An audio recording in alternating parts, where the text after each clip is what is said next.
మీరు ఎంతకాలం అయితే అవిశ్వాసంలో ఉంటారో దేవుడు మీలో ఉంచిన శక్తిని మీరు గుర్తించలేరు. నా కోరిక అంటే చెప్పనా, ప్రతి విశ్వాసి ఆది అపోస్తుల కాలంలో మార్చబడిన విశ్వాసులాగా మార్చబడాలి. అది నా కోరిక. ఆది అపోస్తుల కాలంలో ఎలా మారారు? వాళ్ళ ద్వారా అద్భుతాలు జరిగినాయి. అంటే విశ్వాసులు సైతం ఎలా మారిపోయారు? అద్భుతాలు చేయవారిగా మారిపోయారు. ఇప్పుడు మీరు ఎలా ఉండాలా? అద్భుతాలు చేసేవారిగా. ఈరోజు వాక్యం కొంచెం అర్థం చేసుకోవడానికి ప్రయత్నం చేయండి. ఎందుకంటే కొన్ని మేము చెప్పేది మీ హృదయానికి అంగీకరించకపోవచ్చు. వాక్యం అనేది ఎలా ఉంటుందంటే, వాక్యమే కాదు జనరల్ విషయాలు కూడా ఎలా ఉంటాయి అంటే, మనకు తెలిసిన విషయాలు చెప్తే మన బుర్రకు ఎక్కుతాయి. మనకు తెలిసిన విషయాలు చెప్తే కరెక్ట్ అనుకుంటాం. కొన్నిసార్లు మనకు తెలియని విషయాలు చెప్తుంటే ఏమనిపిస్తుంది అంటే, అట్లా చెప్తారులే, ఇది ఎట్లా జరిగిద్ది అనిపిస్తుంది. ఎలా అనిపిస్తుంది? మనిషి సహజంగా ఉన్న నైజం ఏంటంటే, మనిషికి తెలిసిందే గొప్ప అనుకోవడం మనిషి సహజ నైజం. అందుకే దేవుడు ఏం చెప్తున్నాడంటే, మీ జ్ఞానాన్ని ఆధారం చేసుకుని మీకు ఏదైతే తెలుసో దాన్ని బట్టి నడవమని చెప్పట్లా, వాక్యాన్ని బట్టి నడవమని చెప్తున్నాడు. దేన్ని బట్టి? సో ఇప్పుడు నేను చెప్పే వాక్యం ఖచ్చితంగా వాక్యం నుంచి చెప్తాను.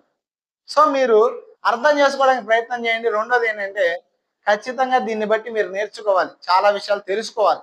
ఎందుకు తెలుసుకోవాలని చెప్తున్నానంటే, ఈరోజు విశ్వాసుల జీవితాలు ఎక్కడ ఆగిపోతున్నాయి అంటే, నేడు చాలా సంఘాల్లో సేవకులు కూడా విశ్వాసులను ఎక్కడ ఆపేశారంటే, మీరు పాపులు, మీరు పాప క్షమాపణ పొందాలి, మీరు మారాలి, మీరు మారాలి, లేదంటే దేవుడు దీవిస్తాడు, దేవుడు దీవిస్తాడు, ఇంతవరకే. దేవుడు దీవిస్తాడు, మీరు దేవుడి దీవెనలు పొందాలి. ఇక్కడే సంఘాన్ని ఆపేశారు సేవకులు. ఇక్కడ విషయం ఏంటంటే, యేసు ప్రభుని రక్షకుడిగా అంగీకరిస్తాం, ఫస్ట్ మారు మనసు పొందుతాం, తర్వాత యేసు ప్రభుని అంగీకరిస్తాం, తర్వాత మన పాపం నుంచి మనం విడిపించబడతాం. నెక్స్ట్ ఏంటి? జీవితాంతం నువ్వు పాపాలు ఒప్పుకోవడమేనా? జీవితాంతం నువ్వు పాపమేనా?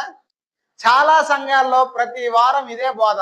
ఏం బోధ అంటే, నువ్వు మారు, నువ్వు మారు, నువ్వు మారు, నువ్వు మారు, నీ పాపాలు, నీ పాపాలు. ఇదేనా? రెండోది ఏమి లేదా? ఖచ్చితంగా గుర్తుపెట్టుకోండి, మారు మనస్సు, పాప క్షమాపణ అనేది పునాది. ఏంటది? అందుకే అపోస్తులైన పౌలు అంటాడు, పాప క్షమాపణ అనే పునాదిని మరలా మరలా వేయక అంటాడు. అంటే దాని అర్థం ఏంటంటే, ఎప్పుడు చూసినా అదే పట్టుకుని కూర్చోవద్దు.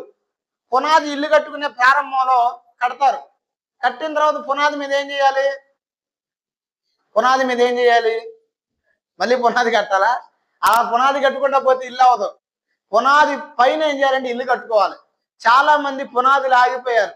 ఇక్కడ ప్రాముఖ్యంగా గుర్తుపెట్టుకోవాల్సిన విషయం ఏంటంటే, నువ్వు మారు మనసు పొందిన వ్యక్తివైతే, నువ్వు పాప క్షమాపణ పొందిన వ్యక్తివైతే, ఖచ్చితంగా యేసు రక్తము నిన్ను సంపూర్ణంగా విమోచించింది. విమోచించి నువ్వేం చేయాలి తెలుసా? ఆత్మల బలాన్ని పొందుకుని ఎదిగి దేవుని కోసం ఒక సైనికుడిగా మార్చబడాలి, ఒక సైనికురాలుగా మార్చబడాలి. ఎలా మారాలా? అలా మారాలి అంటే మీరు ఏం చేయాలి తెలుసా? శిక్షణ పొందాలి. ఏం పొందాలి? శిక్షణ అంటే ఇప్పుడు ఏం చేయాలి? ఒక బళ్ళెము, ఒక డాల్ తీసుకుని ఎక్కడికైనా వెళ్ళాలా? ట్రైనింగ్ సెంటర్కి? ఎక్కడ అవసరంలా. వాక్యములో మనం ఎదిగే కొద్దికి మనలో ఏమైందో తెలుసా? ఆత్మీయ జీవితంలో ఒక యోధులుగా మనం మార్చబడతాం. ఇప్పుడు విషయం ఏంటంటే, మన దేవుడు ఎవరో, మన దేవుడు మనకేమి ఇచ్చాడనే పాయింట్ని చెప్తాను మీకు. ఒకసారి చెప్పండి ఈరోజు అంశం, మన దేవుడు ఎవరో, మనకేమి ఇచ్చాడు. అర్థమైందా? Point clarity. మన దేవుడు ఎవరంటే, సర్వము మీద అధికారము కలిగిన వాడు. ఎవరు మన దేవుడు? ఆయన పరలోకానికి వెళ్ళి వేటి మీద అధికారాన్ని పొందుకున్నాడో ఒకసారి మీకు చదివిస్తాను, చూడండి వాక్యంలో నుంచి. 1 పేతురు రాసిన పత్రిక 3వ అధ్యాయము 22వ వచనం చూడండి. ఇక్కడ స్పష్టంగా చెప్తున్నాడు వాక్యం ద్వారా పేతురు గారు. ఆయన పరలోకమునకు వెళ్ళి దూతల మీద, అధికారుల మీద, చూడండి ఫస్ట్ ఆయన ఎవరి మీద పొందాడు? దూతల మీద పొందాడంట, తర్వాత అధికారుల మీద, తర్వాత శక్తుల మీదను అధికారము పొందిన వాడై దేవుని కుడి పార్శ్వమున ఉన్నాడు. ఆగండి, ఇప్పుడు మన దేవుడు ఎవరంటే అధికారము కలిగిన వాడు. మన దేవుడు ఎవరు? దేని మీద అధికారం ఉంది? లోకంలో చాలా మందికి కొన్ని వీటి మీద అధికారం ఉంటది. చంద్రబాబు నాయుడు గారికి దేని మీద అధికారం ఉంది? మహా అయితే మన రాష్ట్రం మీద. పక్క రాష్ట్రం మీద ఉందా? లేదు. మనకి కొన్ని వీటి మీద అధికారం ఉంటది మనుషులుగా. అయితే లోకములో దేవీ దేవతలుగా పిలువబడుతున్న వారిలో కూడా కొంతమందిలో కొన్ని వాటి మీద అధికారం ఉంది. అయితే ఇక్కడ యేసు ప్రభుకి దేని మీద అధికారం ఉందంటే సర్వము మీద అధికారం ఉంది. దేని మీద అధికారం ఉంది? అందుకే యేసు ప్రభువారు స్పష్టంగా చెప్తాడు మత్తయి సువార్త ఆఖరి అధ్యాయంలో, భూమి మీదను పరలోకం మీదను నాకు సర్వ అధికారములు ఇవ్వబడిని అని. అయితే దేని మీద ఆయన అధికారాన్ని కలిగి ఉన్నాడంటే, భూమి మీద, పరలోకం మీద, ఇంకోటి ఏంటంటే సమస్త శక్తుల మీద ఆయన అధికారం కలిగిన దేవుడు. సమస్త శక్తుల్లో చేతబడి శక్తులు ఉన్నాయా? సమస్త శక్తుల్లో దురాత్మ శక్తులు ఉన్నాయా? ఉన్నాయా లేవా? ఉన్నాయి. ఖచ్చితంగా గుర్తుపెట్టుకోండి, మన దేవుడు ఎవరో తెలుసా? సర్వశక్తి కలిగిన దేవుడు. అంటే ఆయన ఒకటి చేసి ఇంకోటి చేయలేనోడు కాదు, ఏమైనా చేయగలడు. అందుకే నాకు పాట పాడారుగా, ఏమైనా చేయగలడని. కొంతమంది ఆ పాటను విమర్శిస్తున్నారు అనుకోండి, అది వేరే విషయం. మరి వాళ్ళకి ఎంత జ్ఞానం ఉంటే విమర్శిస్తున్నారు అనమాట. ఆయన ఏదైనా చేయగలడు, ఎందుకంటే ఆయనకు అన్నిటి మీద అధికారం ఉంది. చూడండి, ఆయన చేసిన కార్యాలని ఒకసారి మనం చూద్దాం.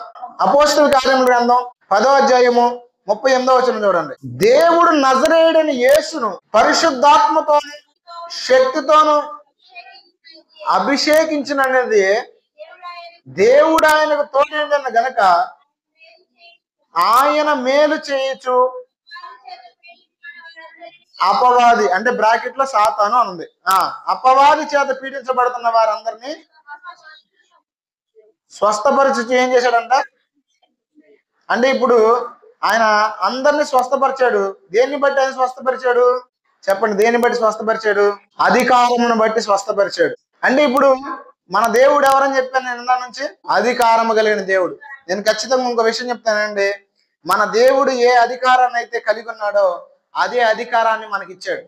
ఒకసారి చెప్పండి, మన దేవుడు ఏ అధికారాన్ని అయితే కలిగి ఉన్నాడో అదే అధికారాన్ని మనకు కూడా ఇచ్చాడు. నేను లోకమునకు వెలుగై ఉన్నాను అని చెప్పాడు ఆయన. చెప్పాడా చెప్పలేదా? తర్వాత ఇంకొక మాట కూడా అంటాడు, నేను వెలుగునంటే నువ్వు దేవుడు కాబట్టి వెలుగు, పెద్ద విషయం ఏముందనొచ్చు, మీరును లోకమునకు వెలుగై ఉన్నారని చెప్పాడు. అంటే ఇప్పుడు మీరందరూ ఎవరో మీకు ఒక విషయం చెప్పనా? ఎవరైతే నమ్మి బాప్తిసం పొందారో వారు యేసు ప్రభుని సొంత రక్షకుడిగా అంగీకరించారు. ఎవరైతే వారు యేసు ప్రభుని సొంత రక్షకుడిగా అంగీకరించారో వారిలో దేవుడు నివసిస్తున్నాడు. ఎవరు నివసిస్తున్నాడు? ఇప్పుడు నా ప్రశ్న, మీలో దేవుడు ఉన్నాడా లేడా? మీలో దేవుడు నుంచుకుని మనం ఏం చేస్తాం తెలుసా? చాలా సార్లు రకరకాల ప్రయత్నాలు చేస్తూ ఉంటాం. కొన్నిసార్లు కొన్ని నాట్లకి ఖచ్చితంగా ఒకటి గుర్తుపెట్టుకోండి, మనలో దేవుడు ఉన్నప్పుడు మనలో ఉన్న దేవుని మీద కనుక మన దృష్టి నిలిపితే జరిగేది ఏంటంటే ఎన్నో కార్యాలు మనం దేవుడి నుంచి పొందుకోగలం. ఈరోజు దేవుని శక్తి సామర్థ్యాన్ని ఎందుకు చూడలేకపోతున్నాం తెలుసా? మనలో ఉన్న దేవుణ్ణి మనం చూడలేక అనేకమైన వాటి వైపు పరిగెడతాం. కొంతమంది నాకు ఫోన్లు చేసే వాళ్ళలో ఇలా చెప్పేవాళ్ళు ఉంటారు, పలానా చోటుకి వెళ్తే చెప్పేస్తున్నారండి మన వాళ్ళు, పాస్టర్లు కళ్ళు మూసుకుని నీకు అది జరిగి ఇది జరిగిద్దని. అలాంటి చోట్లకి ఎన్ని చోట్లకి వెళ్ళినా ఒక్కొక్కళ్ళు సరిగ్గా చెబుతున్నాను, ఒక్కొక్కళ్ళు సరిగ్గా చెప్పట్లేదు, ఒకళ్ళేమో ఉన్నది లేని కలిపి చెప్పేస్తున్నారని చెప్తున్నారు. కొంతమంది ఉంటారు, దేవుడు చెప్పపోయినా సరే, ఈ జనాలు కూడా ఎంత ఎర్రోళ్ళు అంటే, దేవుడు మనతో మాట్లాడాలని నిశ్చయించుకుంటే, దేవుడు మనతో మాట్లాడాలని నిర్ణయించుకుంటే అక్కడేదో చెప్పేస్తున్నారంటే ఎక్కడేదో చెప్పేస్తున్నారని కన్నా పరిగెత్తడానికి సరే రెడీగా ఉంటారు. మీరు అక్కడ గుర్తుపెట్టుకోండి, మీరు 100 చోట్లకి పరిగెత్తినా సరే మీలో ఉన్న దేవుణ్ణి మీరు లక్ష్య పెట్టనంత కాలం, మీలో ఉన్న దేవుని సామర్థ్యాన్ని మీరు గుర్తించినంత కాలం మీ జీవితంలో దేవుని కార్యాలు మీరు తాత్కాలికంగా అనుభవిస్తారు తప్ప పరిపూర్ణంగా అనుభవించలేరు. అర్థమవుతుంది నేను చెప్పేది? పాత నిబంధనలు లేని భాగ్యము కొత్త నిబంధన గ్రంథంలో ఏంటి దేవుడు ఇచ్చిందో తెలుసా? ఆయన నీలో నివసించే భాగ్యాన్ని కొత్త నిబంధన గ్రంథంలో ఇచ్చాడు. మీ హృదయంలో దేవునికి ఆలయం మరియు తర్వాత ఏమో తెలీదా? పరిశుద్ధాత్మకు మనం హృదయము నివాసం అని వాక్యము స్పష్టంగా చెప్తుంది. అంటే ఇప్పుడు వాక్యమైన దేవుడు, అద్భుతాలు చేసే దేవుడు ఎవరిలో ఉన్నాడు? నీలో ఉన్నాడు. నేను మిమ్మల్ని ఒక ప్రశ్న అడుగుతా, సమాధానం చెప్పండి. అద్భుతాలు చేయడము, స్వస్థపరచడము, దురాత్మను వెళ్ళగొట్టడము ఎవరి పని? యేసయ్య పని. యేసయ్య చేశాడు, చేయలేదా? డౌట్గా చూస్తున్నారు. ఒకసారి చూడండి యేసయ్య చేసిన కార్యాన్ని చూపిస్తాం. మార్కు సువార్త 1వ అధ్యాయము 23వ వచనం. ఆ సమయమున వారి సమాజ మందిరములో అపవిత్రాత్మ పట్టిన మనుషుడు ఒకడు ఉండేను. అపవిత్రాత్మ పట్టినవాడు ఎక్కడున్నాడు? సమాజ మందిరం అంటే ఏంటి? చర్చ్. చర్చిలో దెయ్యాలు పట్టిన వాళ్ళు ఉంటారా ఉండరా? ఇక్కడ ఎవరు లేరులే. చర్చిల్లో దెయ్యాలు పట్టిన వాళ్ళు ఉంటారా ఉండరా? ఒక చోటుకి వెళ్ళాను మొన్న, కంటిన్యూషన్ గా చర్చకు వస్తుంది ఆవిడ. వాళ్ళు చెప్తున్నారు సాక్ష్యం. ఏం సాక్ష్యం చెప్తున్నారంటే, ఈవిడ బాగా ప్రార్థనా పర్రాలండి, మా చర్చిలోనే ఏమన్నంత విశ్వాసం ప్రార్థనా పర్రాలు లేదు, చేస్తుంది ప్రార్థన బాగా అని చెప్పి. ఏం జరిగిందంటే, నాకున్న ఒక అలవాటు ఏంటంటే, ఎవరైనా చేసేవాళ్ళు ఉంటే నేను ఎప్పుడు చేయను.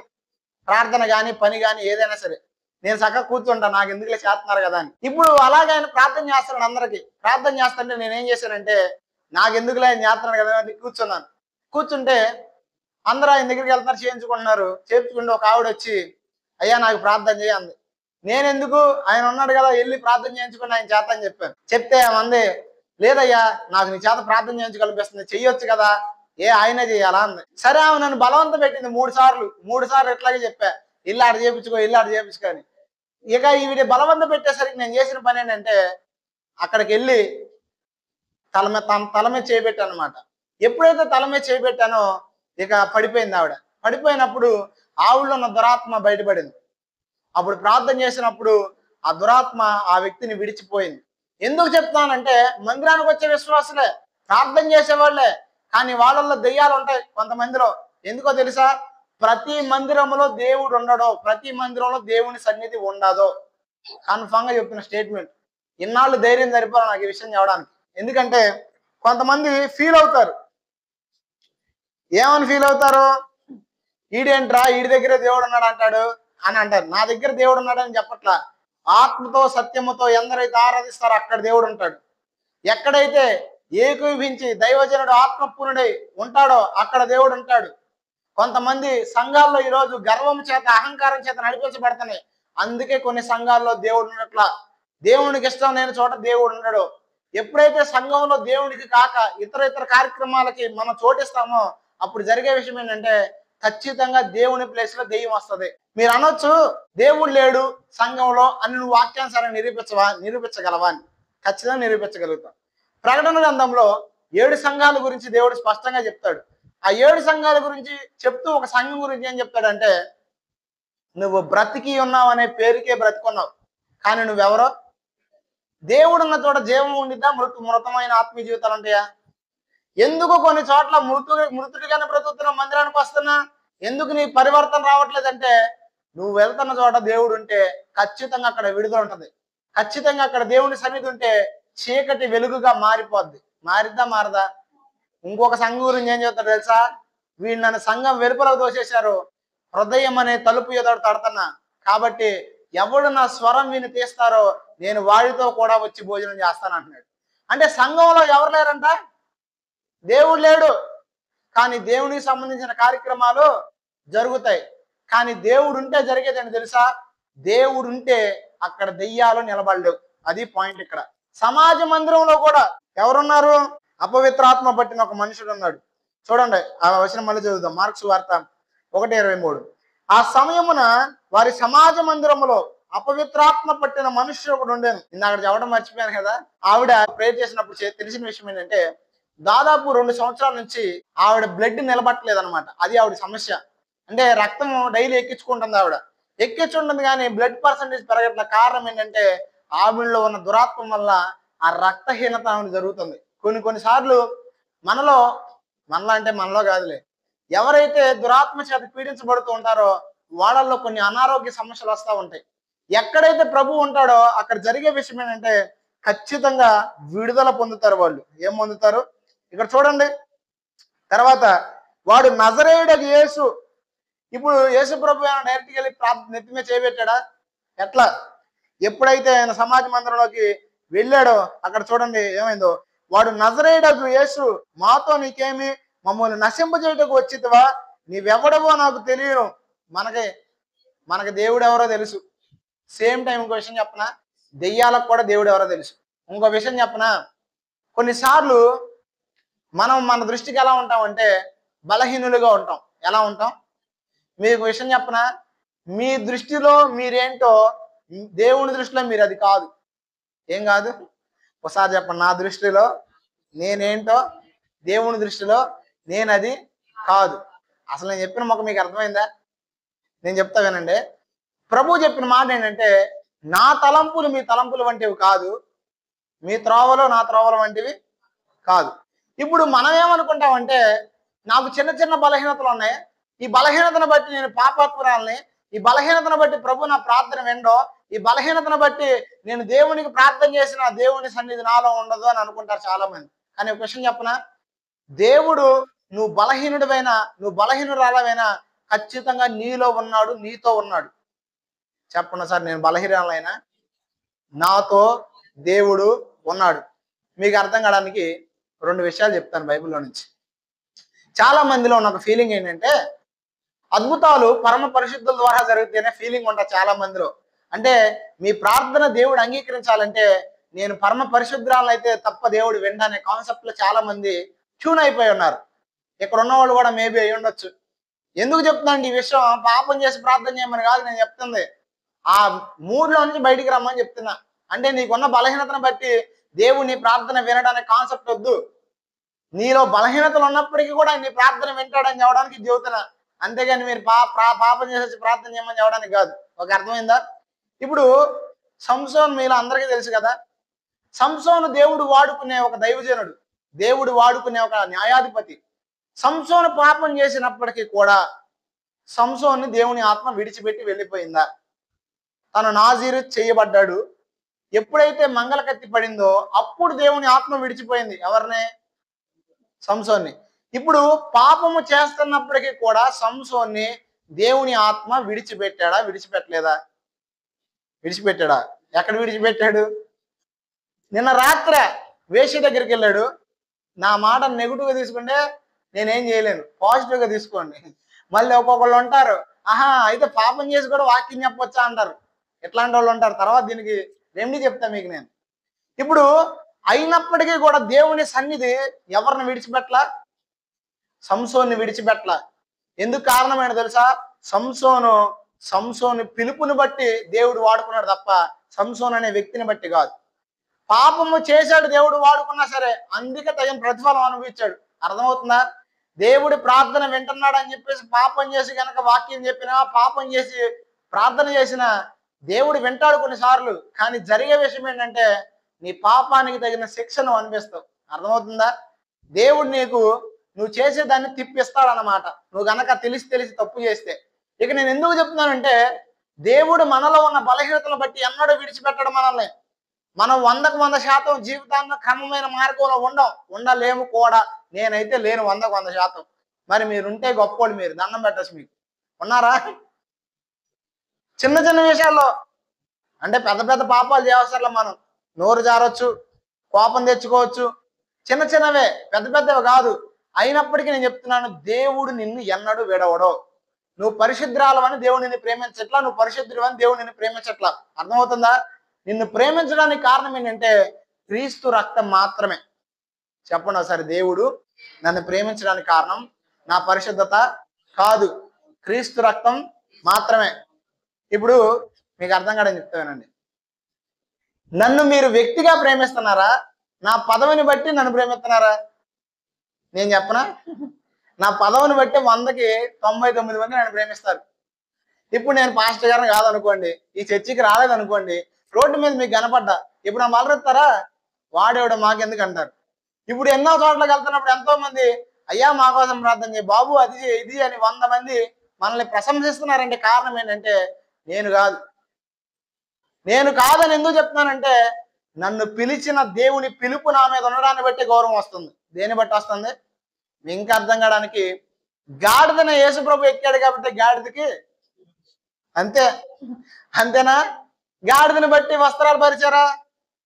గాడిదని బట్టి యేసుప్రభుకి వస్త్రాలు పరిచారా? యేసుప్రభుని బట్టి గాడిదకి వస్త్రాలు పరిచారు. అలాగే మీకు ఇంకో విషయం చెప్పనా, యేసయ్య రక్తాన్ని బట్టి దేవుడు ఏం చేస్తాడు తెలుసా? మీకు విలువనిస్తున్నాడు. మీ దృష్టిలో మీకు విలువ లేకపోవచ్చు, మీ దృష్టిలో మీది భక్తి కాకపోవచ్చు, మీ దృష్టిలో మీ ప్రార్థన కాకపోవచ్చు, కానీ మీరు గుర్తుపెట్టుకోవాల్సిన విషయం ఏంటి తెలుసా? దేవుడు ఖచ్చితంగా నిన్ను ప్రేమిస్తున్నాడు. కొన్నిసార్లు నీకు నీ బతుకు ఎలా ఉంటదంటే, ఎందుకు ఈ జీవితం, లోకంలో అందరూ బతుకుతున్నారు నేను బతుకుతున్నా అని అనిపిస్తుంది. కానీ దేవుడికి అలా అనిపించదు. నీ జీవితం, నువ్వు కష్టంలో ఉంటే నిన్ను ఓదారుస్తాడు, నువ్వు భక్తిహీనతలో ఉంటే మరలా తిరిగి భక్తి పరిలాగా మార్చబడాలనుకుంటాడు తప్ప నిన్నెప్పుడు అసహించుకోడు. నీపై నీకు అసహ్యం కలిగింది కానీ ఆయనకి నీ పైన అసహ్యం కలగదు. ఇప్పుడు ఎందుకు నేను ఈ విషయం చెప్తానంటే, నువ్వు భక్తిపరుడువనో నువ్వు భక్తిపరురాలవనో నీలో దేవుని సన్నిధి ఉండదు. నువ్వు క్రీస్తు రక్తం చేత కడగబడ్డావు కాబట్టి నీ మీద అభిషేకం ఉంది. ఏముంది? ఏముంది? ఫస్ట్ సంసోను గురించి చెప్పాను. రెండో వ్యక్తి ఎవరంటే బిలాము. ఎవరు? బిలాము కావాలనే దేవునికి వ్యతిరేకంగా చెయ్యాలని ట్రై చేశాడు. అంటే ధనాపేక్ష కలిగిన వ్యక్తి బిలాము. ఇప్పుడు బిలాములో ధనాపేక్ష ఉందా లేదా? ఉంది. మీకు ఇంకో విషయం చెప్పనా? బిలాము ఇశ్రాయేలు ప్రజలను శపించడానికి వెళ్ళినప్పుడు యెహోవా ఆత్మ బిలాము మీద దిగొచ్చింది కాబట్టి బలవంతంగా ప్రవచించాడు. ఎలా ప్రవచించాడు అంటే తన మనసులో ఇశ్రాయేలుకి మేలు కలగనే లేదు. ఇశ్రాయేల్ని ఎట్లయినా కీడు చేస్తే మనోడు పైసలు ఇస్తాడనే ఆలోచన ఉంది. అయితే దేవుని ఆత్మ తనలో ఉండడాన్ని బట్టి ఏమైందంటే తను జయించగలిగాడు. ఏం చేయగలిగాడు? దేవుని ఆత్మ ఉండడాన్ని బట్టి దేవుని కార్యము జరిగింది అక్కడ. ఇక్కడ కూడా అంతే. మీకు విషయం చెప్పనా? మీరు బలహీనులైనప్పటికీ కూడా ఆత్మీయతలో మీరు అంత ప్రార్థనా పరుని కాదు, అంత భక్తిపరాన్ని కాదనే ఫీలింగ్ నీలో ఉన్నా నువ్వు దేవుని కొరకు నిలబడితే దేవుడు నీ కొరకు నిలబడతాడు. ఎందుకంటే నీకు తెలియని ఒక సీక్రెట్ ఏంటంటే నీలో దేవుడు ఉన్నాడు. వేరే వేరే మతాలు అయితే మనుషుల్ని కులాలుగా విభజించినాయి, మనిషిని అంటరానోడిగా చూసినాయి. కానీ వాక్యం ఏం చెప్తుందో తెలుసా? ప్రతి మనిషిని దేవుని యొక్క స్వరూపం అని భావించమని చెప్పింది వాక్యం. ఎందుకు దేవుని స్వరూపముగా భావించమని చెప్పిందంటే వాక్యము దేవుణ్ణి మీలో ఉన్నాడు, దేవుడే మీలో ఉన్నాడు. ఎక్కడున్నాడు? ఒకసారి చెప్పు. నాలో దేవుడు ఉన్నాడు. ఉన్నాడా లేదా? డౌటా? నేను చెప్తున్నాను, మీలో ఉన్నాడు. మీరు బలహీనులైనా మీలో ఉన్నాడు, మీరు ఒకవేళ ప్రార్థన చేయకపోయినా మీలో ఉన్నాడు. కానీ ప్రార్థనాపరునికి ప్రార్థనాహీనునికి తేడా ఏంటంటే ప్రార్థనాపరుడు దేవుని యొక్క సాన్నిహిత్యాన్ని చూడగలడు. ఏం చేయగలడు? ఇప్పుడు మీకు అర్థం కాదని చెప్తానండి. ఇప్పుడు ఈ రూమ్లోకి మీరు అందరూ వచ్చారు కదా, ఈ రూమ్లో లైట్లు ఉన్నాయి, ఫ్యాన్ ఉంది, ఫోన్ ఉంది, స్పీకర్స్ ఉన్నాయి. ఇవన్నీ మీరు దేన్ని బట్టి చూడగలుగుతున్నారు? కళ్ళు ఉండడాన్ని బట్టి. అదే ఈ రూమ్లోకి కళ్ళు లేని ఒక వ్యక్తి వచ్చాడు అనుకోండి, ఆ వ్యక్తికి ఏమీ కనపడదు. ఈ రూమ్లో లేని దాన్ని బట్టి కనపడట్లేదా? తనకు కళ్ళు లేని దాన్ని బట్టి కనపడట్లేదా? సేమ్ టైం ఏంటంటే నువ్వు భక్తిపరుడిగా ఉంటే నీతో ఉన్న దేవుని సన్నిధి నువ్వు చూడగలవు. నువ్వు భక్తిహీనతలో ఉంటే నీతో ఉన్న దేవుని సన్నిధిని నువ్వు చూడలేవు. అర్థమవుతుందా? అంతే తప్ప దేవుడు పరమ పవిత్రులకే కదులుతాడు, పరమ పవిత్రులే వచ్చి ప్రార్థన చేయాలి అని కనుక నియమం పెడితే భూప్రపంచం మీద ఎవ్వడో లేరు. నేను డైరెక్ట్గా చెప్తున్నాను. అంటే మిమ్మల్ని పాపం చేయమని ప్రోత్సహించడానికి కాదు నేను చెప్తుంది. మీ హృదయము ఏ స్థితిలో ఉన్నప్పటికీ కూడా మీ హృదయ స్థితిని బట్టి స్పందించే దేవుడు ఆయన. చాలా మంది చిన్నపిల్లలు ఉంటారు. ఇప్పుడు మనకి పెద్దవాళ్ళం కాబట్టి వివేచన జ్ఞానం ఉంటుంది. కొంతమంది చిన్నపిల్లలకి బయటికి వెళ్తూ ఉంటారు, దాంట్లోనే బొల్లేస్తారు. ఒకళ్ళైతే చేతులతో పట్టుకొని ఉంటారు, ఎందుకంటే వాళ్ళకి తెలియదు. ఇప్పుడు వాళ్ళు అలా మురికగా ఉన్నప్పుడు అసహించుకుని వదిలేసి పంపించేస్తారా పక్కింటికి? దే నువ్వు ఇట్లా మురికోడు అయ్యావు కాబట్టి నా ఇంటికి రావడానికి వీల్లేదంటారా? అడుగుతారా? చెప్పండి. దేవుడు కూడా కోరుకుంటున్నాను ఏంటి తెలుసా? నీ హృదయ స్థితి ఒకవేళ దేవునికి వ్యతిరేకంగా ఉన్నప్పటికీ కూడా మీ హృదయం ఆయన కడగాలి అనుకుంటున్నాడు, మీ హృదయం ఆయన పరిశుద్ధపరచాలి అనుకున్నాడు. అర్థమవుతుంది నేను చెప్పింది? చూడండి, ఇక్కడ ఆయన ఎప్పుడైతే అక్కడికి వెళ్ళాడో అక్కడ జరిగిన విషయం ఏంటంటే అపవిత్రాత్మ పట్టిన వాడు కేకలు వేసుకుంటా బయటకు వచ్చాడు అనమాట. బయటకు వచ్చి అంటున్నాడు, నువ్వెవరో నాకు తెలుసు అంటున్నాడు యేసుప్రభుని. ఏమంటున్నాడు? ఇప్పుడు దెయ్యానికి మీరెవరో తెలుసా తెలీదా? పోయినసారి చెప్పాను కదా, మళ్ళీ చెప్పలే. తెలుసా తెలీదా? తెలుసు. ఇంకో విషయం చెప్తానండి. అపవాదికి మనం ఎవరో తెలుసు, మన మీద ఉన్న అభిషేకం ఏంటో తెలుసు, మన మీద ఉన్న యేసు రక్తం ఏంటో కూడా తెలుసు. అయితే వాడు మనల్ని ఏమీ చేయలేడు. ఒకసారి చెప్పండి. అపవాది నన్ను ఏమీ చేయలేడు. ఒక్కసారి నువ్వు నమ్మి బాప్తిసం పొందిన తర్వాత నువ్వు విశ్వాసమైనా, నీలో విశ్వాసం తక్కువ ఉన్నా ఏ దురాత్మ నిన్ను తాకలేదు. ఒకసారి చెప్పండి. ఏ దురాత్మ నన్ను తాకలేదు. కానీ ఇంకొక పని చేయగలదు సైతాన్ గాడు. మీకు అర్థం కాదని చెబుతానండి. ఇప్పుడు ఇది ఒక వేదిక కదా, ఇక్కడ ఒక కంచి కట్టేశాను నేను. కంచి కట్టేస్తే సాయిగాడు ఏం చేశాడంటే ఒక 10 కుక్కను వదిలాడు ఈ గదిలోకి. మీరు వెళ్ళిపోయిన తర్వాత, ఇప్పుడు గదిలే వదిలితే ఈ కంచి దాటి యువకాడికి రాగలవు. అవి ఎందుకు రాలేవంటే కంచి ఉంది కాబట్టి. ఓకే, అర్థమవుతుంది నేను చెప్పేది, అర్థం చేసుకోండి. ఇప్పుడు కంచె బయట ఉన్నవి ఒక పని మాత్రం చేయగలం. అదేంటో తెలుసా? అరిచి భయపెట్టగలం. కొంతమందికి కుక్కలను చూస్తే భయం, బల్లులు చూస్తే భయం. అంటే ఏం చెయ్యు, మనమేమో 6 అడుగులు ఉంటాం, అవి మన చిటికి నీళ్ళు అంత కూడా ఉండవు, కానీ అట్లా చూస్తే భయం వేస్తుంది. ఎందుకంటే చూడంగానే ఫోబియా వచ్చేస్తుంది అనమాట. ఇప్పుడు కుక్కలు వాటి ఉన్నప్పుడు ఏమైంది? అరిచి భయపెట్టగలవు. సేమ్ టైం జరిగే విషయం ఏంటంటే, నీకు దేవుడు అధికారం ఇచ్చాడని దానికి తెలుసు, నువ్వు యేసు రక్తం చేత కడగబడ్డావని దానికి తెలుసు. అయితే అదేం చేస్తుందంటే, నిన్నేమీ చేయలేక, కంచె దాటి రాలేక నిన్ను భయపెడతా ఉంటది. కొన్నిసార్లు కళల ద్వారా, కొన్నిసార్లు ఊహల ద్వారా. కొంతమందికి ఊహలు వచ్చేస్తుంటే ఏమంటే, మా ఇంటికి చేపించేశారు. సైతాను గడి పెట్టే ఊహల్లో ఇది ఒక ప్రధానమైన ఊహ. ఈ వాక్యం వింటున్న వారిలో ఒకళ్ళకి ఆ ఊహ వస్తుంది. అందుకే ప్రవచనాత్మకంగా నేను ఈ విషయం చెప్తున్నాను. ఆ ఊహ కలగజేస్తాడు. ఎవరు కలగజేస్తారు? సైతాన్ గాడు. ఎందుకో చెప్పనా? నీలా ఊహ ఎప్పటికైతే ప్రారంభమైద్దో అప్పుడు ఏమైంది తెలుసా? విశ్వాసంలో నువ్వు భ్రష్టురాలవైపోతావు. విశ్వాసము దిగజారిపోయిద్ది. విశ్వాసము గనక నీలో లేకపోతే జరిగే విషయమైనా తెలుసా? విశ్వాసంలో నువ్వు భ్రష్టురాలవి, బలహీనరాలవైపోతే సమస్త పాపములకు అది నిలమైపోద్ది. అవిశ్వాసం ఏమైద్ది? ఇశ్రాయేలు ప్రజలు ఎందుకు వాగ్దాన దేశంను స్వతంత్రించుకోలేకపోయారు? ఇశ్రాయేలు ప్రజలు ఎందుకు దేవుని శక్తి సామర్థ్యాలు వారితో ఉన్నా సరే అనుభవించలేకపోయారంటే ప్రధానమైన కారణం ఏంటంటే అవిశ్వాసం. అందుకే వాక్యం స్పష్టంగా చెప్తుంది, నమ్ముట నీ వలనైతే నమ్మువానికి. అందుకే ఆడేం చేస్తాడు తెలుసా? విశ్వాసం మీదే దాడి చేస్తాను నిన్ను. విశ్వాసాన్ని దాడి చేయడానికే తలంపులు పుట్టిస్తా ఉంటాడు నీకు. వాడు నిన్నేమి చేయలేకపోతే తలంపులు పుట్టిస్తాడు. నువ్వేం చేయాలి తెలుసా? నీలో ఉన్న అధికారాన్ని గ్రహించాలి. ఏం చేయాలి? అప్పుడు గ్రహించినప్పుడు ఏమైంది? నువ్వు జయించగలవు. అపవాదిని ఎదిరించడి, అప్పుడు వాడు మీ ఎద్ద నుండి పారిపోతాడు. ఇప్పుడు చెప్పండి, మీ దగ్గరకు అపవాది వస్తాడా రాడా? ఖచ్చితంగా వస్తాడు. నువ్వెంత ప్రార్థన చేసినా వస్తాడు, నువ్వు ప్రార్థన చేయకపోయినా వస్తాడు. అయితే ఇక్కడ గుర్తుపెట్టుకోవాల్సిన విషయం ఏంటంటే, నువ్వు అపవాదిని జయించాలి. అప్పుడు ఏమైంది తెలుసా? వాడు నీ దగ్గర నుంచి పారిపోతాడు. ఆ జయించడానికి సామర్థ్యం ఎక్కడుంది? నీలోనే ఉంది. ఒకసారి చెప్పండి, జయించడానికి కావాల్సిన సామర్థ్యం నాలో ఉంది. మీకు ఇంకో విషయం చెప్తానండి. మా వాడు అంటూ ఉంటాడు అప్పుడప్పుడు, కొంతమందిని బెదరగొట్టడానికి ఏం అవసరం లేదంట. ఒక నిమ్మకాయ గుచ్చి ఒక తేస్తే 4 ఎండుమిరపకాయలు తగిలిచ్చి తెల్లారు లేచేపాటికి ఇంటి ముందుంది అనుకోండి, అంతే సంగతి. లేక తెల్లారేపాటికి ఆస్తులు కూడా అమ్మేస్తారు కొంతమంది. అంత పిరికోళ్ళు ఉంటారు. లోకంలో ఉన్నవారి మీదకి ఇలాంటి పని చేస్తే పని చేయొచ్చు, కానీ నేను ఖచ్చితంగా ప్రభువుని అందు విశ్వాసం ఉంచి చెప్తున్న మాట ఏంటంటే, నీ మీద దేవుని అధికారం ఉంది, నీలో దేవుని శక్తి సామర్థ్యాలు ఉన్నాయి. నిన్ను ఏది ఎంత మాత్రము తాకలేవు. ఏం చేయలేవు.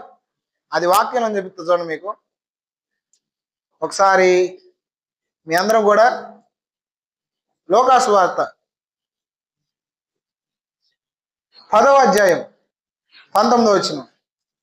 ఇది పాములను తేళ్లను త్రొక్కుటకు శత్రు బలవంతుడి మీద నీకు అధికారము అనుగ్రహించి ఉన్నాను, ఏబి నీకు ఎంత మాత్రము. ఆగండి, ఇప్పుడు హాని చేస్తాయా చేయదా? నేను ఒక విషయం చెప్పనా? 4 ఎండుమిరకాయలు ఒక నిమ్మకాయ కాదు, 100 మంది మాంత్రికులు నీ ఇంటి ఎదురు నిలబడ్డా నిన్ను కనీసం తాకను కూడా తాకలేరు. ఏం చేయలేరు. ఎందుకో చెప్పనా? నువ్వు పరిశుద్ధురాలివి, నువ్వేదో పెద్ద అని కాదు అక్కడ అర్థం. దేవుడు నీతో ఉన్నాడు, నువ్వు ఆయన అంగీకరించావు కాబట్టి. నేను చెప్తున్నా అర్థమైందా? నాకు ఈరోజు వచ్చే విలువ గౌరవం దేని బట్టి అంటే, నేనేదో పని ఉండని కాదు, నేను చేస్తున్న పదవికే. ఇంకా ఎందుకు మీకు అర్థంగానే చెప్తానండి. ఎమ్మెల్యే గారు అధికారం ఉన్నాడు అనుకో, ఎక్కువ మంది వెళ్తారా? అధికారంలో లేకపోతే వెళ్తారా? ఎమ్మెల్యే కోసం వెళ్తున్నారా? అధికారం కోసం వెళ్తారా? చెప్పండి. అధికారం కోసమే కదా. ఇది కూడా అంతే. మీరు క్రీస్తుని అంగీకరించినప్పుడు ఏమైందంటే, ఆయన అధికారం కిందకి మీరు వచ్చారు. ఆయన అధికారం మీకు అనుగ్రహించేశాడు ఆల్రెడీ. శత్రు బలవంతుని మీద ఇక్కడ ఏమిచ్చాడు? అధికారం ఇచ్చాడు. ఇప్పుడు శత్రు బలవంతుని మీద అధికారం ఇచ్చినప్పుడు ఏవి మిమ్మల్ని ఏం చేయలేవంట? హాని చేయలేవు. తర్వాత చూడండి ఏమన్నాడు? అయినను దెయ్యములు మీకు లోపడుతున్నామని సంతోషింపక మీ పేరు పరలోకమందు రాయబడి ఉన్నామని సంతోషించండి అని వారితో చెప్పాడు. అంటే ఇప్పుడు మన పేర్లు ఎక్కడ రాయబడి అంట? పరలోకంలో. నేను ఖచ్చితంగా చెప్తాను వినండి. మీరు ఎంతకాలం అయితే అవిశ్వాసంలో ఉంటారో దేవుడు మీలో ఉంచిన శక్తిని మీరు గుర్తించలేరు. చెప్పండి సార్, నేను ఎంతకాలం అవిశ్వాసిగా ఉంటానో దేవుడు నాలో ఉంచిన శక్తిని గ్రహించలేను. కొంతమంది ఆపేసుకుంటారు, అంటే వారి హృదయాలు ఎంతవరకు పనిచేస్తాయి అంటే, నేను ఒక భక్తురాల్ని, మందిరానికి వెళ్తాం, ప్రార్థన చేయడం ఇంతే. నా కోరిక అంటే చెప్పనా, ప్రతి విశ్వాసి ఆది అపోస్తుల కాలంలో మార్చబడిన విశ్వాసులాగా మార్చబడాల. అది నా కోరిక. ఆది అపోస్తుల కాలంలో ఎలా మారారు? వాళ్ళ ద్వారా అద్భుతాలు జరిగినాయి, సేవకుల ద్వారా అద్భుతాలు జరగల. ఎవరి ద్వారా జరగల? సేవకుల ద్వారా జరిగినాయి, విశ్వాసం ద్వారా జరిగినాయా? అంటే విశ్వాసులు సైతం ఎలా మారిపోయారు? అద్భుతాలు చేయవారిగా మారిపోయారు. ఇప్పుడు మీరు ఎలా ఉండాలా? అద్భుతాలు చేసేవారిగా. మీకు ఇంకో విషయం చెప్తానండి. నేను నిన్న ఒక ఆవిడకి ఒక విషయం చెప్పాను. అద్భుతాలు చేయడం అనేది సేవకుల సొత్తు కాదు, దెయ్యాల మీద అధికారం సేవకుల సొత్తు కాదు. ఖచ్చితంగా నమ్మి బాప్తిసం పొందిన ప్రతి ఒక్కరికి దేవుడు అధికారం ఇచ్చాడంటే ఆవిడ అంది, ఊరికండి అని మీరు జోకులు వేస్తున్నారు అంది. నన్ను ఏమంది? అది జోక్ అంట. మా వల్ల అట్లయితే మేము సాధారణమైన ప్రజలం, మేము పైన ఊడిపడ్డామా? మేము మామూలుగా, మీరే అన్నం తిన్నారు, మేము అదేగా అన్నం తింటుంది. కానీ తేడా ఏంటంటే, నేను ఖచ్చితంగా యథార్థంగా విషయం చెప్తానండి. మీరు ఏ మనస్తత్వాన్ని అయితే కలిగి ఉన్నారో, మీరు ఎలాంటి మనిషిలో నేను కూడా అలాంటి మనిషిని. నేను కూడా అదే మనస్తత్వాన్ని కలిగి ఉన్నా. నేనే కాదు, భక్తులు అందరూ అంతే. ఏలియా కూడా మన వంటి స్వభావం కలిగిన, నేను చెబుతున్నాను వాక్యం ఉందా? డౌట్గా చదువుతున్నారు మీరు. నా ఇంకా టైం లేదు కాబట్టి చదివించట్లా నేను. ఏలియా కూడా మన వంటి స్వభావం గల మనుషుడే. అత్యాసక్తితో ప్రార్థన చేసినప్పుడు ఏమైందంటే 3.5 సంవత్సరాల వర్షం ఆగిపోయిందంట. అంటే బలహీనుడైన మనిషికి దేవుడు స్పందిస్తాడా? బలహీనుడైన మనిషికి ప్రార్థనకి దేవుడు ప్రతిఫలం ఇస్తాడంటే ఖచ్చితంగా ఇస్తాడు. ఏలియాకి ఇచ్చిన దేవుడు నీకు ఎవడా? ఏలియా గురించి నేను చెప్పానా, యాకోబు గారు చెప్పాడా? మళ్ళీ నా మాట అనుకునేరు, అది నాది కాదు. యాకోబు గ్రంథంలో స్పష్టంగా చెప్పాడు, ఏలియా కూడా మనలాంటి స్వభావం కలిగిన మనుషుడే. నేను కూడా మీలాంటి వాడినే. మరి ఎందుకు జరుగుతుంది నా వల్ల అంటే ఏమీ లేదు ఇక్కడ డిఫరెన్స్. నేను తెలుసుకున్నా, మీరు తెలుసుకోవాలి, అంతే తేడా. తెలుసుకుంటే అది ఈజీ. చెప్పండి, తెలుసుకుంటే ఈజీ. మీకు విషయం చెప్పనా? ప్రవచించడం ఎలాగో అడిగి చెప్పాను నేను సాయిగడికి. ఏం చేయటం? ప్రవచించడం ఎలాగో అంటే దేవుడి ద్వారా పలకడం ఎలా, జరగబోయే కొన్ని విషయాలని. వాడు చెప్పే చాలా విషయాలు జరిగిపోతాయి ఎమ్మడంటే. అడగండి అండి సాక్ష్యం. అంటే అది ఎలాగో నేను అడిగి చెప్పాను. చెప్పినప్పుడు వాడు ఏం చేశాడు తెలుసా? దాని మీద దృష్టి పెట్టినప్పుడు జరిగింది ఏంటంటే, కొన్ని విషయాలు ముందుగా జరగబోయే వాడికి తెలుస్తున్నాయి ఇప్పుడు. అంటే ఇప్పుడు దేన్ని బట్టి ఇదంటే జ్ఞానాన్ని బట్టి. దేన్ని బట్టి? ఇప్పుడు మీరు చేయగలరా? ఖచ్చితంగా చేయగలరు. ఎవడి సొత్తు కాదు, దేవుడు అందరికీ ఒకటే. నేను పాస్టర్ని, మీరు విశ్వాసం అనే భేదం ఎక్కడుంది, కానీ దేవుని దృష్టిలో లేదు. దేవుని దృష్టిలో అందరం కూడా సమానమే. హల్లెలూయా. మీ అందరికీ టైం లేదు కానీ త్వరగా ముగిస్తా. నేను చాలా చెప్పాల్సినవి విన్నాయి కానీ టైం లేదు మనకి. మార్కు సువార్త 16వ అధ్యాయం. సరే, యేసు ప్రభు అధికారం ఇచ్చాడు. ఇందాక చెప్పాను కదా, అక్కడ దురాత్మను అలగొట్టాడు. ఇప్పుడు ఆ అధికారాన్ని ఫస్ట్ మనకి ఇచ్చాడు. లూకాసు వార్త 9:1 చదవండి ఒకసారి, తర్వాత చదువుతాం. మార్క్స్ వార్త, లూకాసు వార్త 9:1.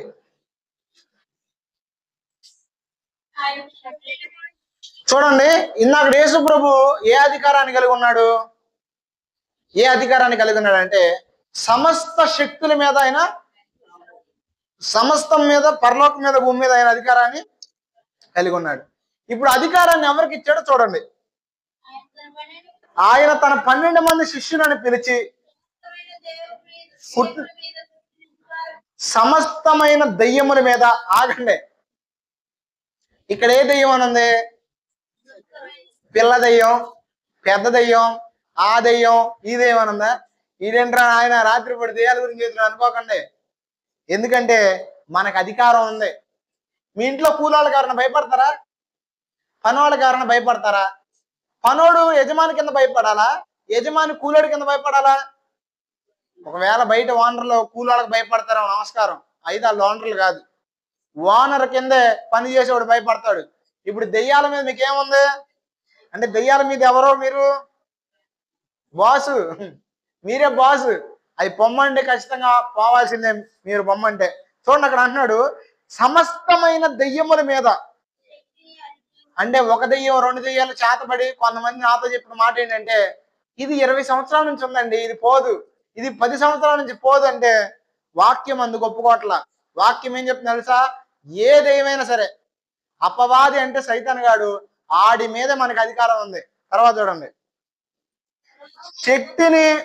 శక్తిని అధికారమును రోగమును స్వస్థపరచు వరమును వారికి అనుగ్రహించి చాలు. ఇప్పుడు మీరు అనొచ్చు, ఏమయ్యా అప్పుడు 12 మందికి ఇచ్చాడు, మాకు ఇచ్చాడని చెబుతున్నావు ఇది నువ్వు అనొచ్చు. అవునా కదా? కొంతమంది ఇట్లాంటి వాళ్ళు ఉంటారు, నేర్చుకోవడానికి ప్రయత్నం చేయరు కానీ ఎక్కడ దొరుకుతాయా, వీడు చెప్పే వాక్యాలు ఎక్కడ తప్పు పట్టుకుందామని చూసేవాళ్ళు ఉంటారు. వాళ్ళకు కూడా సమాధానం చెప్తాను. ఇప్పుడు ఈ అధికారము దెయ్యాల మీద, రోగముల మీద దేవుడు ఎవరికి ఇచ్చాడు? ఇక్కడ చెప్పండి, ఎవరికి ఇచ్చాడు? 12 మంది శిష్యులకు ఇచ్చాడు. ఎవరికి ఇచ్చాడు? 12 మంది శిష్యులకు ఇచ్చాడు. వాక్యం ఏం చెప్తుందంటే విశ్వాసి సేవకుడు అనేది ఎక్కడా చెప్పలా. ఏం చెప్పలే? వాక్యం ఏం చెప్తుందో తెలుసా? యేసు ప్రభువారు స్వయంగా చెప్తాడు, మీరు సర్వ సృష్టికి వెళ్ళి స్వార్థను ప్రకటించండి, వారిని నాకు శిష్యులుగా చేయండి అన్నాడు. ఏం చెప్తున్నాడు? ఇప్పుడు మీరందరూ ఎవరు? శిష్యులు. అంటే యేసు ప్రభు దృష్టిలో నేను శిష్యుడిని, మీరు కూడా శిష్యులే అని. ఇప్పుడు మీకు అధికారం ఉందా లేదా? ఇది చూపించిన తర్వాత కూడా లేదన్నారు అనుకో, మీకు క్లారిటీగా చెప్పేస్తాను. మార్కు సువార్త 16వ అధ్యాయం 16వ వచనం చదవండి ఒకసారి. 16 నుంచి.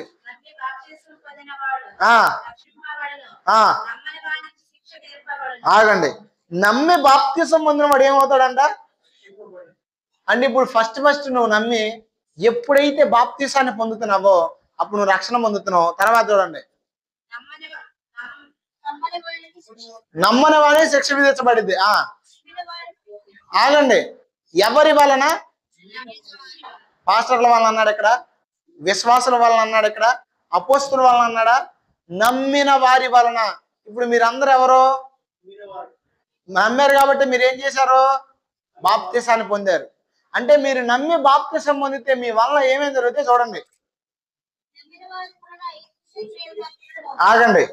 పరిశుద్ధుల వలన, పరమ పవిత్రుల వలన, ప్రార్థనా పరుల వలన అన్నాడా?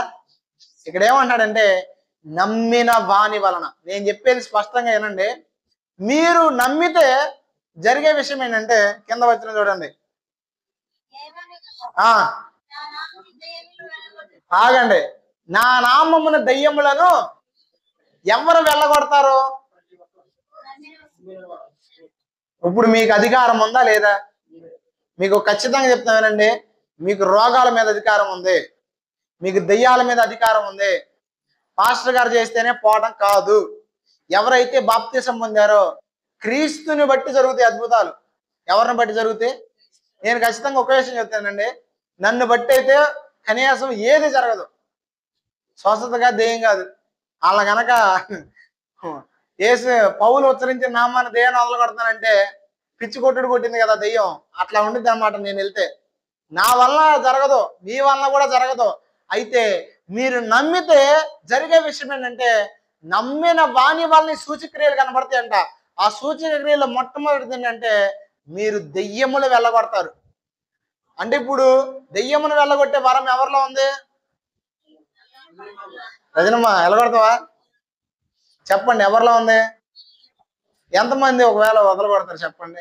నేను లేను, సపోజ్ ఎవరో చర్చిలో తీసుకొచ్చి కూర్చోబెట్టారు అనుకోండి, నేను ఫోన్ చేసి చెప్తా మా విశ్వాసాలు అలగొడతారులేండి, వాళ్ళ దగ్గర తీసుకెళ్ళండి. ఇప్పుడు మీరేం చేస్తారు? ఒక్కళ్ళకి కూడా ధైర్యం లేదా? ఒక్కడికేనా? మీకు విషయం చెప్తానండి, మీలో మీ బలహీనతలు చూడొద్దు. నేను ఖచ్చితంగా చెప్తాను, ప్రతి మనిషి బలహీనుడే ఏదో ఒక విషయంలో. ఒకసారి చెప్పండి, ప్రతి మనిషి ఏదో ఒక విషయంలో బలహీనుడే. ఆ బలహీనతను బట్టి చెప్పండి, ఆ బలహీనతను బట్టి దేవుని కార్యాలు ఆగిపోవు. నేను చెప్తున్నా అర్థమవుతుందా? నేను నువ్వు ఎలా చెప్తావు అనుభవంతో చెబుతాను. మీరు అనుకుంటారు నేను పెద్ద ప్రార్థనా పరుని కాబట్టి 40 రోజులు 20 రోజులు ఉంటున్నాను కాబట్టి జరుగుతుందని మీరు అనుకుంటారు. కానీ నేను 20 రోజులు చేసిన 40 రోజులు చేసిన నథింగ్. ఎందుకంటే ఒకవేళ మహాభక్తిగా ఉంటే 40 రోజులు చేసినప్పుడు ఉంటా, 20 రోజులు చేసినప్పుడు ఉంటా. కానీ రోజు కనీసం 3 గంటలు నేను ప్రార్థన చేసేది. కనీసం మహా అయితే కొన్నిసార్లు అయితే గంట సేపు నేను ప్రార్థన చేసుకునేది. అంటే ఇప్పుడు నా ప్రార్థన జీవితం అప్పుడు హైగా ఉంది, ఇప్పుడు లోగా ఉంది కాబట్టి జరగట్లేదు అని అంటే నన్ను బట్టి కాదు జరగంది. ఖచ్చితంగా చెప్తున్నాను, మీలో దేవుడు ఉన్నాడు. బాప్తిసం పొందిన మీకు అధికారం దేవుడు ఇచ్చాడు. అధికారాన్ని ఉపయోగించండి. ఏం చేయాలి? నీకు ఒక్క విషయం చెప్తాను నేను. ఎందుకు దెయ్యాలను వెళ్ళగొట్టమన్నాడు యేసు ప్రభు వారు? దెయ్యం అంటే చాలా మంది దృష్టిలో ఏంటంటే పూనకం వచ్చేసినట్టు ఊగి అని అర్థారు, ఇదే దెయ్యం అనుకుంటారు. కానీ కొంతమంది కొన్ని వ్యసనముల చేత పీడించబడతా ఉంటారు. అంటే కొంతమంది ఎలా ఉంటారంటే మారాలి అనే తలంపు కలిగి ఉంటారు లోపల, కానీ మారలేకపోతారు. దీనికి కారణం ఏంటంటే వారి వెనకాల పనిచేసే దురాత్మలు. దురాత్మలో 2 రకాలు ఉంటాయి, ఒకటి ఆడది, ఒకటి మగది. అంతేనా? ఆడది మగది కాదు. దురాత్మలో 2 రకాలు ఏంటంటే ఒకటి లోపల ఉండి పనిచేసేది, రెండవది బయట ఉండి పనిచేసేది. ఒకసారి చెప్పండి, లోపల ఉండి పనిచేసేది, బయట ఉండి. లోపల ఉండేది ఏమైతే తెలుసా? ప్రార్థన చేయగానే బయటపడిద్ది. కానీ వెనకాల ఉండి పనిచేసేది తెలియదు. తెలియకుండా నా మనిషిని ఏం చేస్తుందంటే పాపములోకి, అపవిత్రతలోనికి, వ్యసనాల్లోకి నడిపిస్తూ ఉంటది. అయితే దేవుడు ఎందుకు దురాత్మల మీద మీదకి అధికారాన్ని ఇచ్చాడంటే మీ కుటుంబంలో ఎవరైతే మారు మనసు లేని వ్యక్తులు ఉన్నారో, ఎవరైతే మీ కుటుంబంలో అపవాది చేత పీడించబడుతూ అపవాది అధికారం కింద ఉన్నారో వారి వెనకాల పనిచేస్తున్న దెయ్యాలను నిలబడదని మీకు ఇచ్చాడు అధికారం. ఇప్పుడు అర్థమవుతున్న పాయింట్? దెయ్యం అంటే మనిషిలో బట్టి ఊగేసి అరిసి కేకలేసేది, సినిమాల్లో చూపించినట్టు అది కాదు దెయ్యం అంటే. అది ఉందే, కానీ వెనక పనిచేసే వాటిని కూడా మీరు జయించగలిగిన సామర్థ్యాన్ని దేవుడు మీకు ఇచ్చాడు. ఇప్పుడు చెప్పండి, వదలగొడతారా? వదలగొట్టరా? అసలు మీలో అసలు ధైర్యం లేదా? సరే, ఇంకో విషయం చెప్తానండి, లాస్ట్ అండ్ ఫైనల్గా చెప్పేసి నేను ముగిచ్చేస్తాను. నా ఎక్స్పీరియన్స్లో నుంచి దేవుడు నన్ను 14 సంవత్సరం వయసులో పట్టుకున్నాడు. నా 14 సంవత్సరం వయసులో నేను యేసు ప్రభు నమ్ముకున్నా. యేసు ప్రభు నమ్ముకున్న తర్వాత ఎప్పుడైతే నేను బాప్తిసం పొందానో దేవుడు పరిశుద్ధాత్మతో నన్ను నింపాడు. పరిశుద్ధాత్మతో నింపబడిన తర్వాత దేవుడు నాతో స్పష్టంగా మాట్లాడిన మాట ఏంటంటే ఇదే మాట, దురాత్మల మీద నీకు అధికారం ఇచ్చాను, నువ్వు ప్రార్థన చేసినప్పుడు దెయ్యాలు లోబడతాయి అని చెప్పాడు. నా పరిస్థితి ఏంటో మీకు చెప్తా వినండి. ఎందుకు చెప్తానంటే గొప్ప కోసం నేను చెప్పట్లే, నాకు గొప్ప పొందాల్సిన అవసరం లేదు. మీరు చైతన్యం రావాలి, మీరు అందుకు చెప్తున్నాను. సాయంత్రం 6 దాటితే బయటకు వచ్చేవాడిని కాదు, అది మన కేటగిరీ. భయం, పట్టపగల కూడా ఇంట్లో ఉండేవాడిని కాదు, అంత పిరికోండి అన్నమాట. ఇప్పుడు ఇట్లాంటి వాడికి నీకు దెయ్యాల మీద అధికారం ఇచ్చానంటే ధైర్యం వచ్చిద్దా? మీకు నమ్మండి నమ్మపోండి, నేను భయపడ్డాను చాలా. ఎందుకంటే నాకు అసలు అనుభవాలు లేవు. ఇలా భయంతో ఒకసారి మా మందిరానికి ఒక దెయ్యం పట్టినవాడిని తీసుకొచ్చారు. ఆల్రెడీ చెప్పినట్టున్నా. తీసుకొస్తే అక్కడున్న సేవకులు కొంతమంది ఏం చేస్తున్నారంటే డప్పులు కొట్టారు, పాటలు పాడారు, కేకలు వేసారు. కొంతమంది అయితే ఒళ్ళో పడుకోబెట్టి బతుకులాడుతున్నారు అని, పో అమ్మ అని. అదేమో పోనంటే పోనంటుంది. ఇంకో పాస్టర్ గారు వచ్చాడు, కళ్ళల్లో పోస్తున్నాడు నూనె, నోట్లో పోతున్నాడు నూనె, నెత్తి మీద పోతున్నాడు నూనె. వదలగొట్టరా బాబు అని దేవుడి అధికారం ఇస్తే నూనెలో ఏముంది నా మొహం, నూనె పోతున్నాడు. అవ్వ పోయేసరికి జరిగింది ఏంటంటే నాలో అనిపిస్తుంది నేను వెళ్ళి ప్రార్థన చేస్తే జరిగిద్దామో. అప్పుడు నా వయసు 15 సంవత్సరాలు. ఎన్ని సంవత్సరాలు? ఇప్పుడు 25, అప్పుడు 15. అప్పుడు అనిపిస్తుంది, కానీ నాకు భయం ఓ పక్కన. ఈ భయం ఏం చేసిందంటే నన్ను ఆపేసింది. తర్వాత జరిగిన విషయం ఏంటంటే వాళ్ళు విగ్రహారాధికుల దగ్గరికి వెళ్ళారు. ఆ రాత్రి దేవుడు నాతో మాట్లాడుతున్నాడు, కన్నీటితో మాట్లాడుతుంది. ఏంటంటే నీకు అధికారం ఇచ్చింది నేను ఎందుకేనా, నువ్వు ఒక కుటుంబాన్ని రక్షణ పొందకుండా చేసావు. అదే ఒక కుటుంబంలో ఆ కార్యం జరిగితే ఆ ఫ్యామిలీ ఏమన్నారు తెలుసా? ఇది ఎన్నో సంవత్సరాల నుంచి పిల్లల్ని బాధ పెడుతుందండి, ఇది కనుక వదిలిపోతే కుటుంబం అంతా రక్షణ పొందుతామని చెప్పారు వాళ్ళు. ఏం చెప్పారు? ఇప్పుడు వేరు అప్పుడు వేరు నేను. కానీ అప్పుడు నాలో శక్తి ఉందా లేదా, నాలో సామర్థ్యం ఉందా లేదా, కానీ ఎందుకు నేను ఉపయోగించుకోలేకపోయాను? ఒకటే, నాకు అంత సీన్ లేదు, నా ఫీలింగ్. రెండోది ఏంటంటే నా వల్ల కాదు. మీలో చాలా మంది దేవుని కార్యాలు అనుభవించలేకపోవడానికి ఇదే కారణం. నాకు అంత సీన్ లేదు. నీకు లేదు కరెక్టే, నీలో ఉన్నవాడికి ఉంది. నీకు లేదు కరెక్టే, నువ్వు పొందిన బాప్తిస్మంలో ఉంది ఆ శక్తి. ఎక్కడుంది? తర్వాత ఏం జరిగిందంటే ఒకరోజు ఒక దర్శనం చూపించాడు దేవుడు. ఆ దర్శనంతో నాకు భయం పోయింది. దర్శనం ఏంటంటే ఒక వికృత ఆకారం కలిగిన దెయ్యం. ఇదేంట్రా దెయ్యాల గురించి ఎత్తుకున్నాడు మొత్తం అనుకోకండి, నేను చెప్పే ఈ ధైర్యపరచడానికి. భయపడితే నేనేం చేయలేను, హర్రర్ సినిమా కాదు ఇది. మా ఇంట్లోకి వస్తుంది స్వయంగా. వస్తుంటే నేను ప్రార్థన చేస్తున్నా, ప్రభువా ఇది సహాయం చేయనైనా, ఇది మా ఇంట్లోకి వస్తుందంటే దేవుని స్వరం స్పష్టంగా వింటున్నాను నేనేంటంటే, నువ్వు చెప్తే అది లోబడుద్ది, నేను దాన్ని వెళ్ళగొట్టను, నువ్వు చెప్పు అది వెళ్ళిద్ది అన్నాడు. ఏమన్నాడు ఒకసారి చెప్పండి. నేను చెప్తే వాడు. కొన్నిసార్లు మీలో అధికారం పెట్టుకుని ఏం చేస్తారు తెలుసు మీరు, అయ్యా అయ్యా అయ్యా అయ్యా అంటారు. అప్పుడు దేవుడు సైలెంట్ కూర్చొని చూస్తా ఉంటాడు. దేవుడు మీకు అధికారం ఇచ్చినప్పుడు మీరు దాన్ని ఉపయోగించడం నేర్చుకోవాలి. ఏం చేయాలి చెప్పండి? దేవుడు నాకు ఇచ్చిన అధికారాన్ని ఉపయోగించడం నేర్చుకోవాలి. నేర్చుకోకూడదా? అప్పుడు దేవుడు అట్లా మాట్లాడేసరికి నేను సైలెంట్ కూర్చొని అసలు నాకు భయం వేస్తుంది, అది చూస్తేనే నాకు దడపడుతుంది ఓ పక్కన, ఏం చేయాలో తెలియపోతుంది. అప్పుడు దేవుడు స్పష్టంగా అన్నాడు, నీ ఇష్టం, నువ్వు ఆజ్ఞాపించి అది వెళ్ళిపోతుంది, లేకపోతే జరిగేదంటే అది నీ ఇంట్లోకి వెళ్ళిద్ది అని చెప్పాడు. ఇప్పుడు నేనేం చేశానంటే భయంతోనే ఏ దెయ్యమా ఏసు నామూలు అన్నాను, అంతే, ఏం అనలా. ఇంకా ఎప్పుడైతే ఆ మాట అన్నానో ఆ దెయ్యాన్ని నేను చూశాను, గడగడ వణికిపోయి అక్కడి నుంచి వదిలి వెళ్ళిపోయింది. నా 15వ సంవత్సరం వయసులోనే ఇది. తర్వాత దేవుడు నాతో మాట్లాడుతున్నాడు, నీ అధికారాన్ని నువ్వు గమనించావా, నీకు నేను అధికారం ఇచ్చాను, నీ బలహీనతను బట్టో నీ బలాన్ని బట్టి అది ఉపయోగపడదో, నన్ను బట్టి అది ఉపయోగపడుతుంది అని చెప్పాడు. నేను ఖచ్చితంగా ఈరోజు మీకు కూడా అదే చెప్తున్నా. ఏమన్నా తెలుసా, మీ బలాన్ని బట్టి కాదు, మీ సామర్థ్యాన్ని బట్టి కాదు, మీ జ్ఞానాన్ని బట్టి కాదు, ఆయన బిడ్డలుగా మీరున్నారు కాబట్టి పనిచేస్తుంది. ఏం చేసిద్ది? మీరు ఆయన నమ్ముకున్నారు కాబట్టి పనిచేస్తుంది. ఖచ్చితంగా మీరు అధికారం కలిగిన వాళ్ళు. మొట్టమొదటి దేని మీద అధికారం ఉంది మీకు? దెయ్యాల మీద ఉంది. ఇప్పుడేం ధైర్యం వచ్చిందా? ఇక నేనేం చేయలేను ఎందుకంటే. తర్వాత వచ్చిన చూడండి. ఆ ఆ ఆ చూడండి. తర్వాత రోగుల మీద చేతులు ఇచ్చినప్పుడు, ఇప్పుడు ఆగండి ఆగండి ఆగండి ఆగండి. చేతులు వేసి ఎవరెవరు ప్రార్థన చేయొచ్చు? చేతులు వేసి విశ్వాసులు ప్రార్థన చెయ్యొచ్చా పక్క వాళ్ళకి? చాలా మంది పాస్టర్లు విశ్వాసులకి ఏమి నేర్పిస్తున్నారంటే, అంటే మా ఊర్లో సంగతి చెప్తున్నా, చేతులు వేసి ప్రార్థన చేస్తే వాళ్ళకి ఇదేనా ఎక్స్చేంజ్ ఆఫర్ ఏంటి? వాళ్ళకి వీళ్ళకి రావడానికి.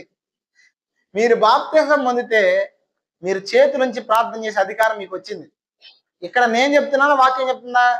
మళ్ళీ స్పష్టంగా చదువుతున్న మాట, వారు నా నామమున, చూడండి చదవండి ఆ వచనం. చేతులుంచి ప్రార్థన చేసినప్పుడు రోగుల మీద వారు, ఆగండి, రోగుల మీద వారు చేతులు ఉంచినప్పుడు, చేతులు ఎందుకు ఉంచుతారు రోగుల మీద? స్వస్థత. ఇప్పుడు మీరు చేతులు ఉంచి ప్రార్థన చేయొచ్చా చేయకూడదా?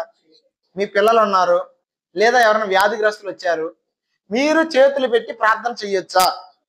నేనైతే 100% యాక్సెప్ట్ చేస్తున్నాను దీన్ని. ఎందుకంటే ఇది యాక్సెప్ట్ చేయకపోవడానికి నా మాట కాదు, వాక్యం.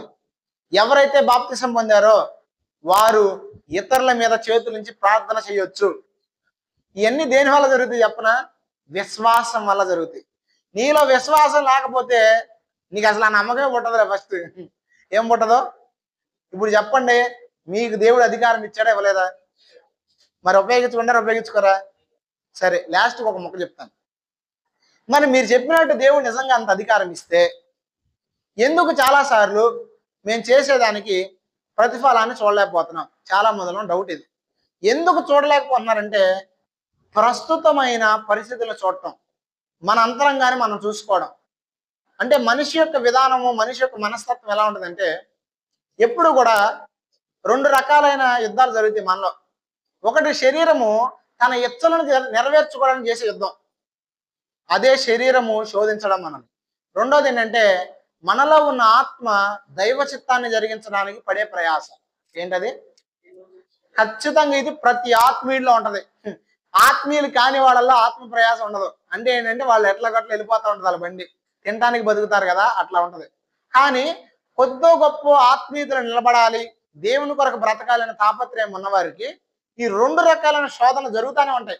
శరీరం ఈడ్చుకొని పోతా ఉంటది, ఇటు ఆత్మ ఇది తప్పు తప్పు తప్పు తప్పు అని చెబుతానే ఉంటది.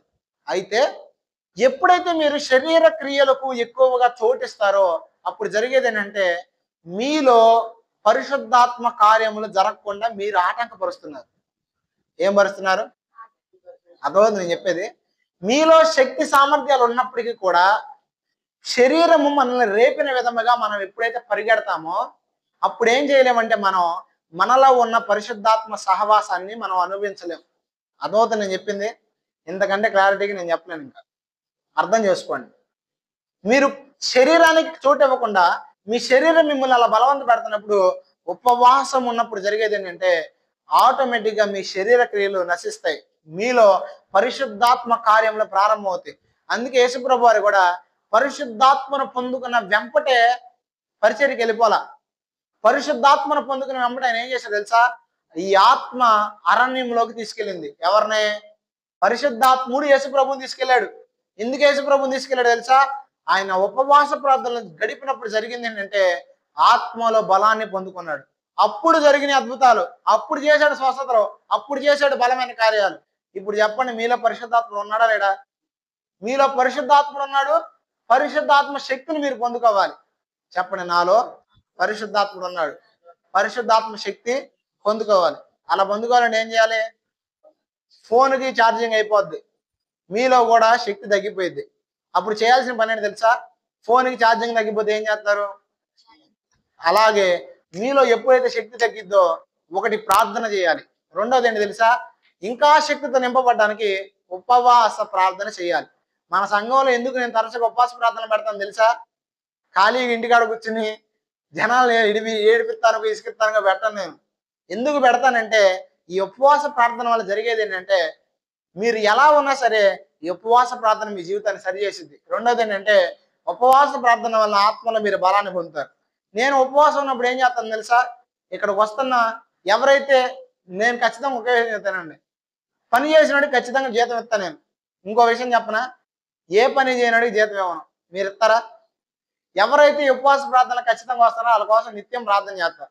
ఎవరైతే రావట్లేదో అసలు వాళ్ళ కోసం చేయను, డౌటే లేదు. ఎందుకంటే పనివాడు జీతానికి పాత్రుడు, అంతే. మీరు వస్తున్నారు కాబట్టి మీకు ప్రతిఫలం కలగద్ది, రాకపోతే ప్రతిఫలం లేదు. నేను దేవుణ్ణి కాదు, మనిషిని కదా. ఖచ్చితంగా చెప్తున్నా, ఎవరైతే వస్తున్నారో వారందరి కోసం ఇక్కడ ప్రార్థన చేయబడుతుంది. కాబట్టి ఖచ్చితంగా ఉపవాసం ఉండండి. ఉపవాసం ఎన్ని రోజులు ఉండాలి? కనీసం వారానికి ఒక రోజన్నా ఉండండి. ఉండలేని వాళ్ళు మజ్జిగ లేదంటే ఒక పూట భోజనం చేసి ఉపవాసం ఉన్నప్పుడు జరిగేది ఏంటంటే మీలో ఉన్న శక్తి సామర్థ్యాన్ని మీరు చూడగలరు.